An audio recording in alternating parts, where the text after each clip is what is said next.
Shamima, and I have been a long-time member of the Humanist Society. I was in the video just now. I wanted to share a little story before I jump into the afternoon's session. So I was raised Muslim, and I started asking questions about my religion from as early as 15. This was pre-internet, so I felt very alone and really did not know what I was thinking. I was very, very convinced that I was going to burn in hell. By the time I found the Humanist Society in my 30s, I felt like I had found my people. I really did. And so, some years in, after volunteering with them, they came to me and they said, hey, let's start doing interfaith dialogues.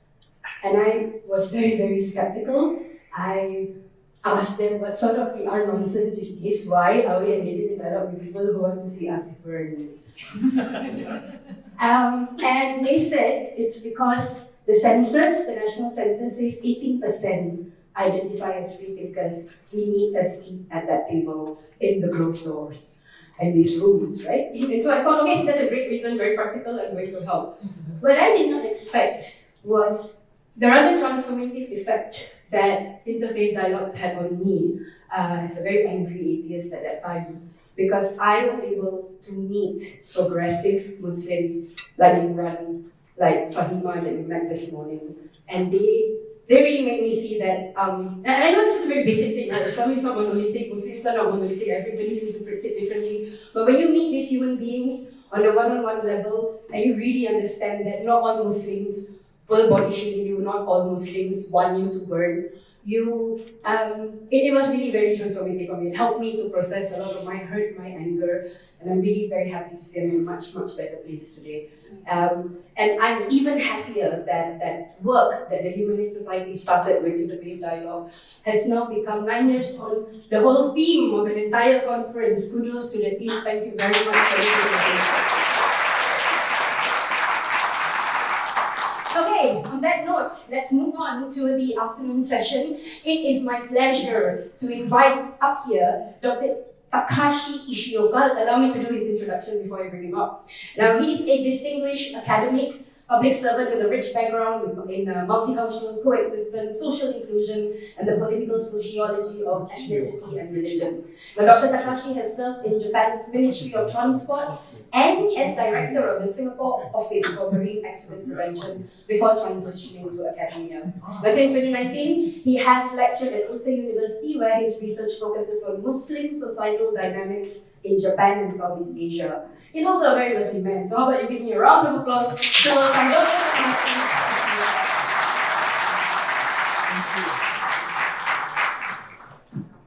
Dr. Shamima, thank you for your nice introduction.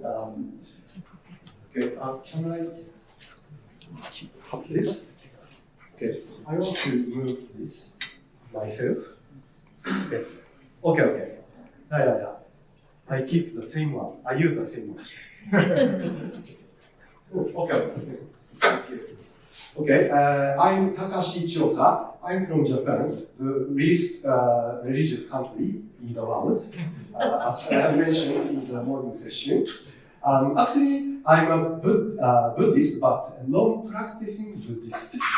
So I worship my ancestors in a Buddhist way, but I had a Shinto shrine helped me to hold my wedding ceremony in a Shinto way. So this is Japanese style.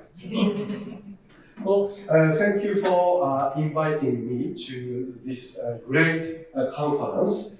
I very much appreciate Humanist Society Singapore to invite me.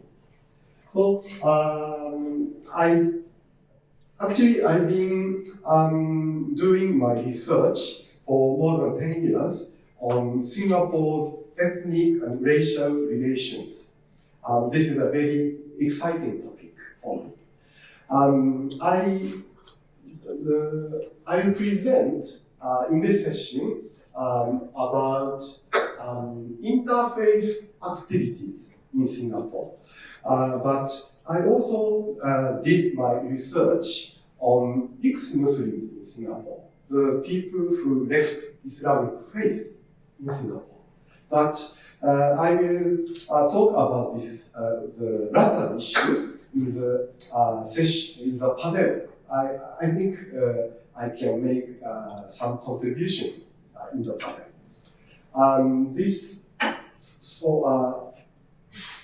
How long can I talk? 30 minutes? 30. Okay, thank you very much. Okay. My topic is building bridges, evaluating approaches to interfaith harmony in Post-9 level Singapore. This is a photo I took in interfaith dialogue I attended. I'm a sociologist, so I join many events, and I observe the situation, results, and I write some papers. This is my job. This is my current job. And I teach Ryutsu Keizai University, a private university located near Tokyo, not in Tokyo. Okay, this is my contents of my talk. I'll skip this slide. Okay, the purpose of my talk will be analyze how interfaith activities are organized here in Singapore.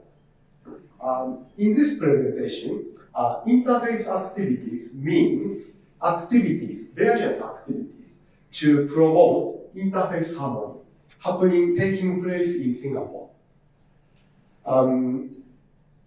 Okay, I skip the item one. I think there are two approaches to interfaith activities taking place in Singapore. The first one is friendship building. The second one is dialogues.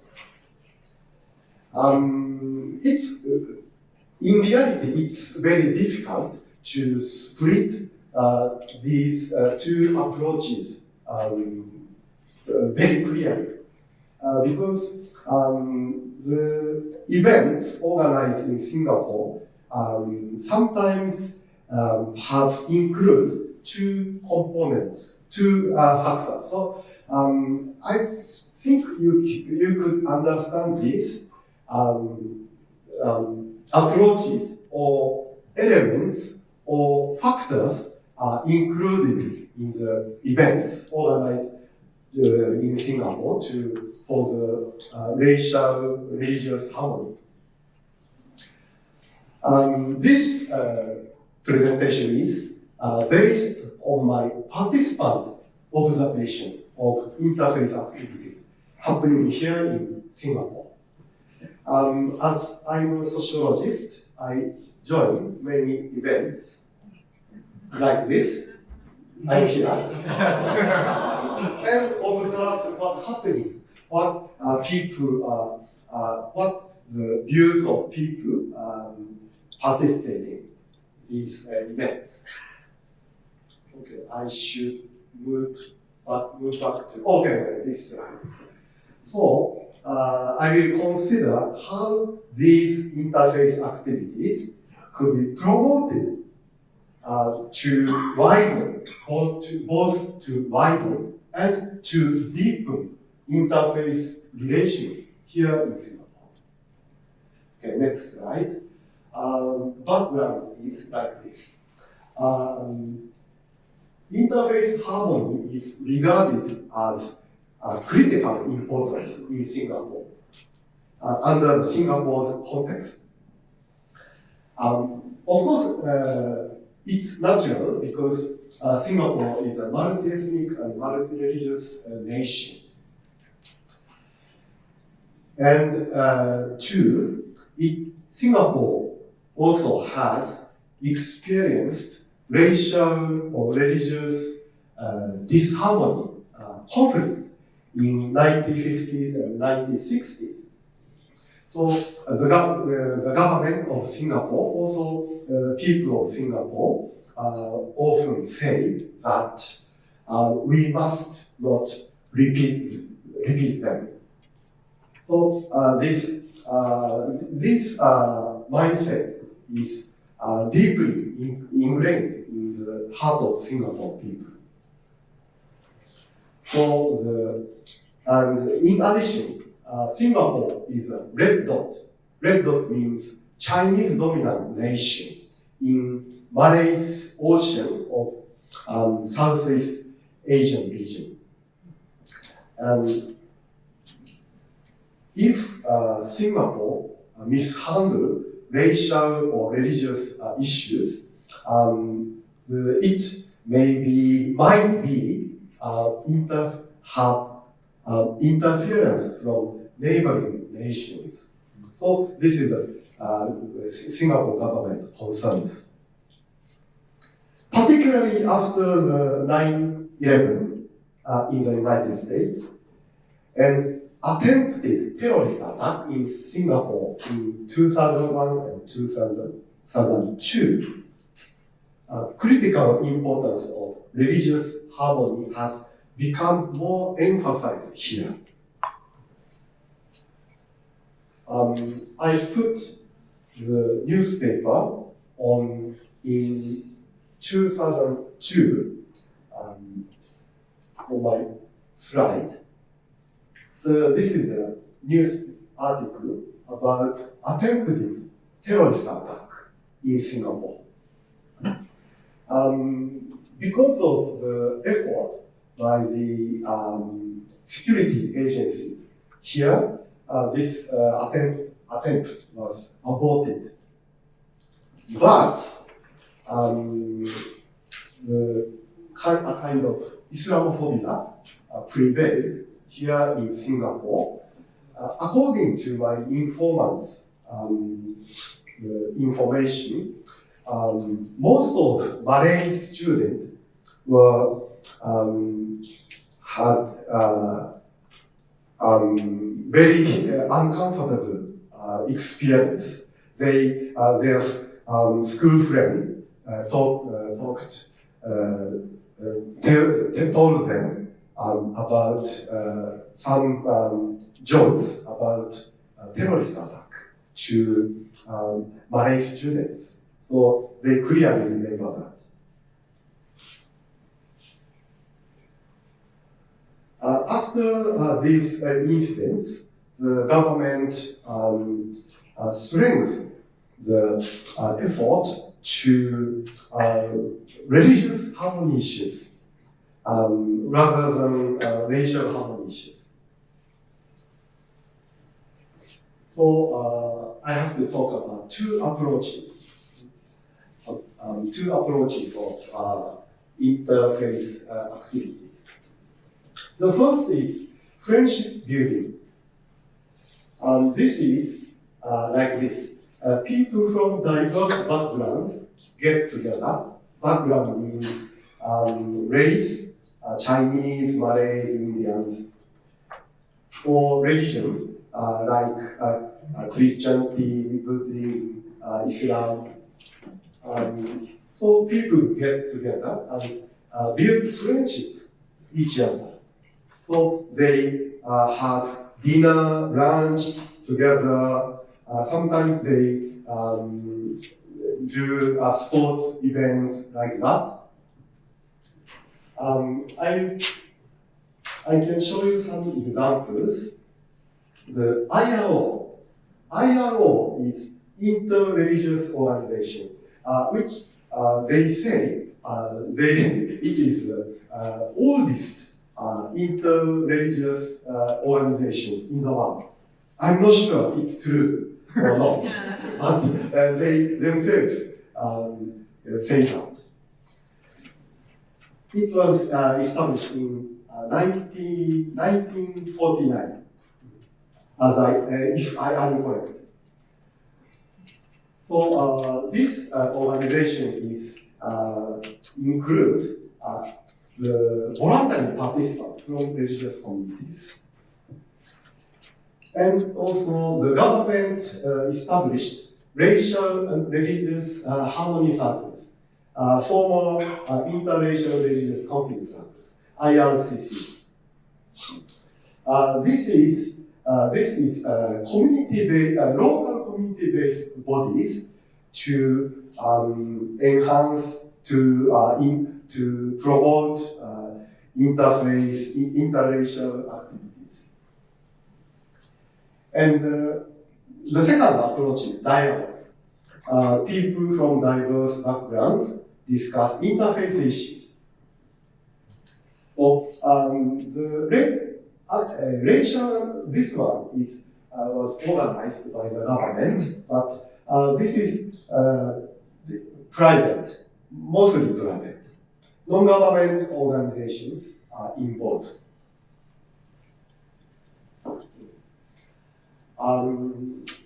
I attended and I joined many events organized by this system. So I will show you the observations, my observations. First, as for friendship building, race or faith-based events are mobilized, used as opportunities for these activities. For example, Iftar. Iftar means dinner events organized during Ramadan, Islamic fasting month.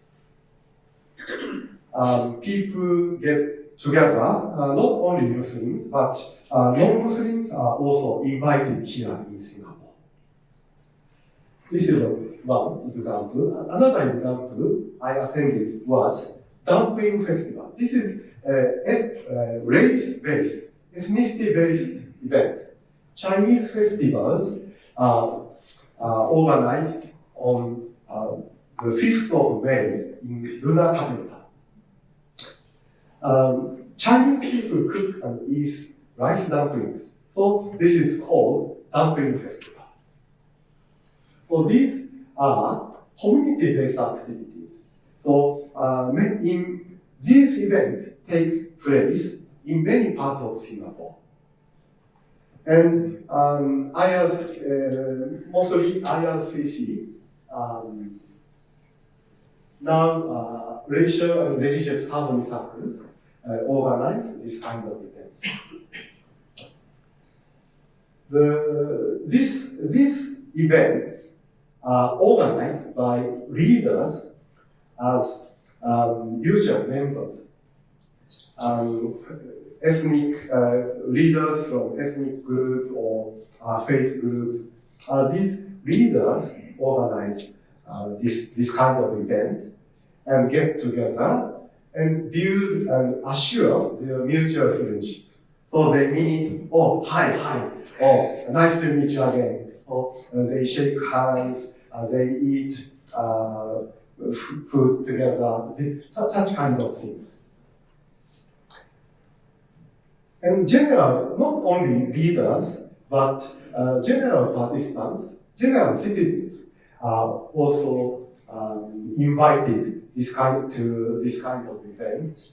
But from my observation, single ethnic or faith group, for example, only Chinese, only Muslim, invited to the events. And I saw little opportunity to mingle with other groups for general citizens. This is just by my observation. Okay, talking about dialogues, usually people from diverse race or faith take initiative. Just like this event, Humanist Society Singapore comprises people from many ethnic groups or faith groups. And this is not local community based, different from the ones, the events for friendship building. This type of events, dialogues, even touchy or hard interracial issues are discussed in a civil way. For example, the topics are social gaps between ethnic groups.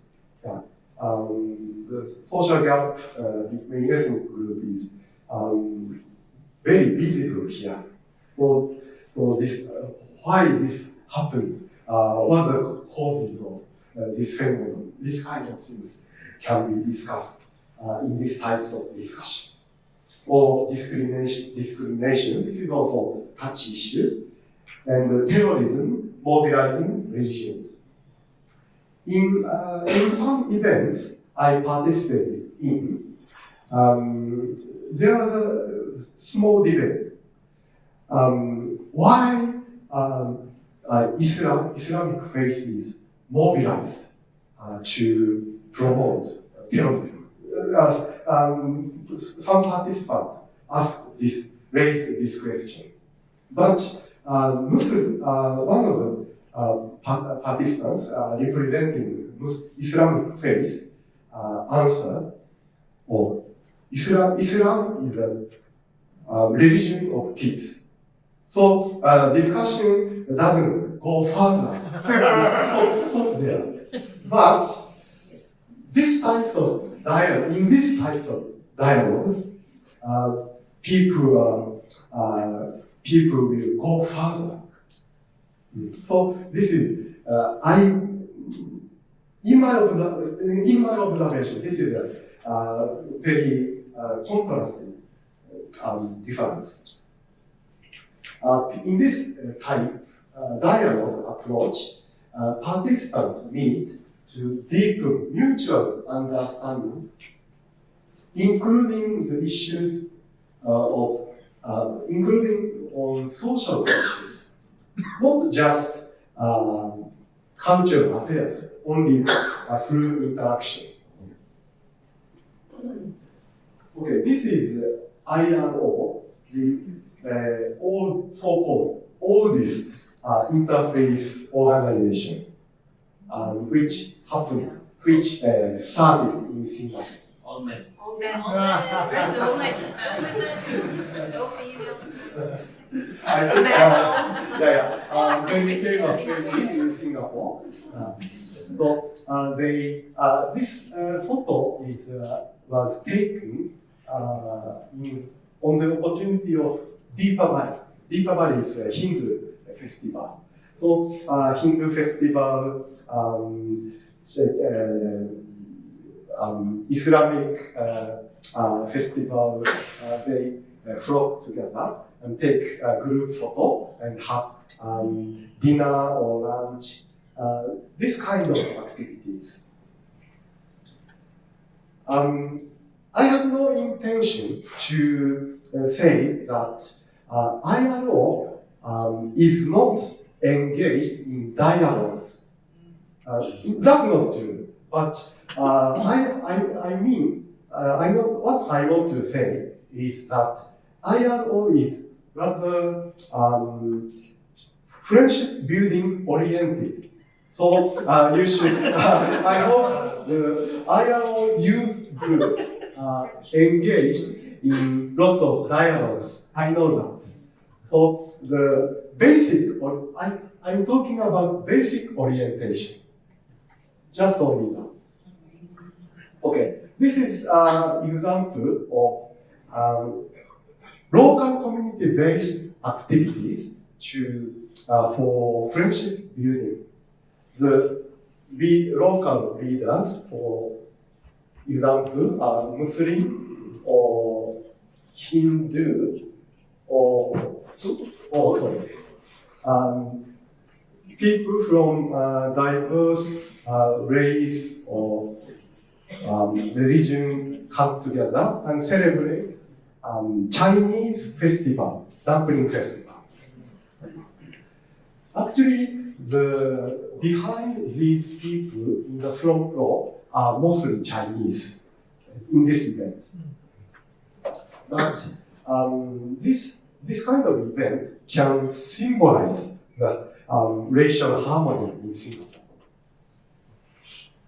Okay, this is an example which I joined in the past, dialogue from organized by mainly young people. In this dialogue, they discuss the issues, including social issues, even touchy issues. Okay, I want to make some consideration and analysis based on my observation. In friendship building type approach, it's a great opportunity for community and religious leaders to build friendship. Leaders seem to enjoy this kind of event. They assure their friendship very firmly. They look very happy. So, in some cases, the only leaders from various communities flock together, and on the general citizens level, I saw very little exchanges. So, if general citizens from very diverse groups are invited, it will bring them a good opportunity to mingle together. In dialogues, participants can reach deeper understanding. But challenges are participants are likely to be intellectual people because to join these events, they should have sufficient knowledge about the racial relationship or religious issues. Heartlanders in Singapore, people use the term heartlanders, general citizens, unlikely to join them. This is a challenge. So the issue is how to involve larger number of general citizens. This is my observation. Okay. In conclusion, I have sufficient time. Okay. Interface. 5 minutes. Oh, okay. I think I can close my talk. Interface activities should be promoted in both approaches. This is a conclusion. Very simple. People other than professors can easily reach to this conclusion, I guess. Activities for friendship building can contribute to increase the number of people engaged. But they are not likely to deepen mutual understanding if only if they flock together. So compared to dialogues.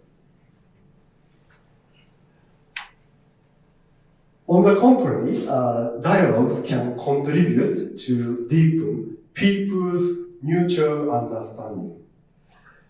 However, the problem challenge is how to involve much more people compared to friendship building.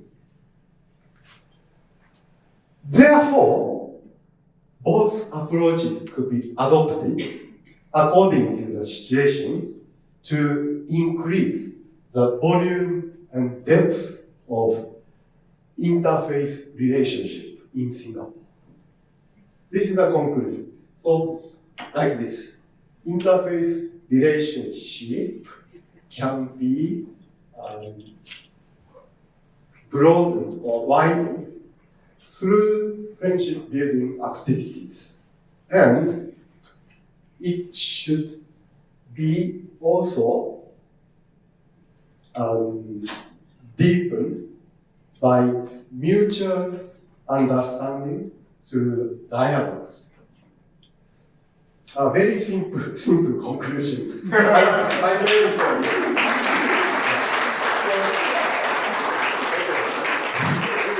I think there are two types of approaches, and both are important. That's my conclusion. Thank you very much. Thank you so much. Thank you very much, Dr. Takashi. There's something I think missing from your chart, which did appear every few slides that you had, and that's food. Yeah. I think that's a very powerful thing to bring people together. Okay, now if you might have questions for Dr. Takashi, please save them. Afterwards, when we hear from our two speakers, we will go for a short tea break. There will be a new Slido QR code up there, so that's when you'll be able to scan and put your questions in before the panel.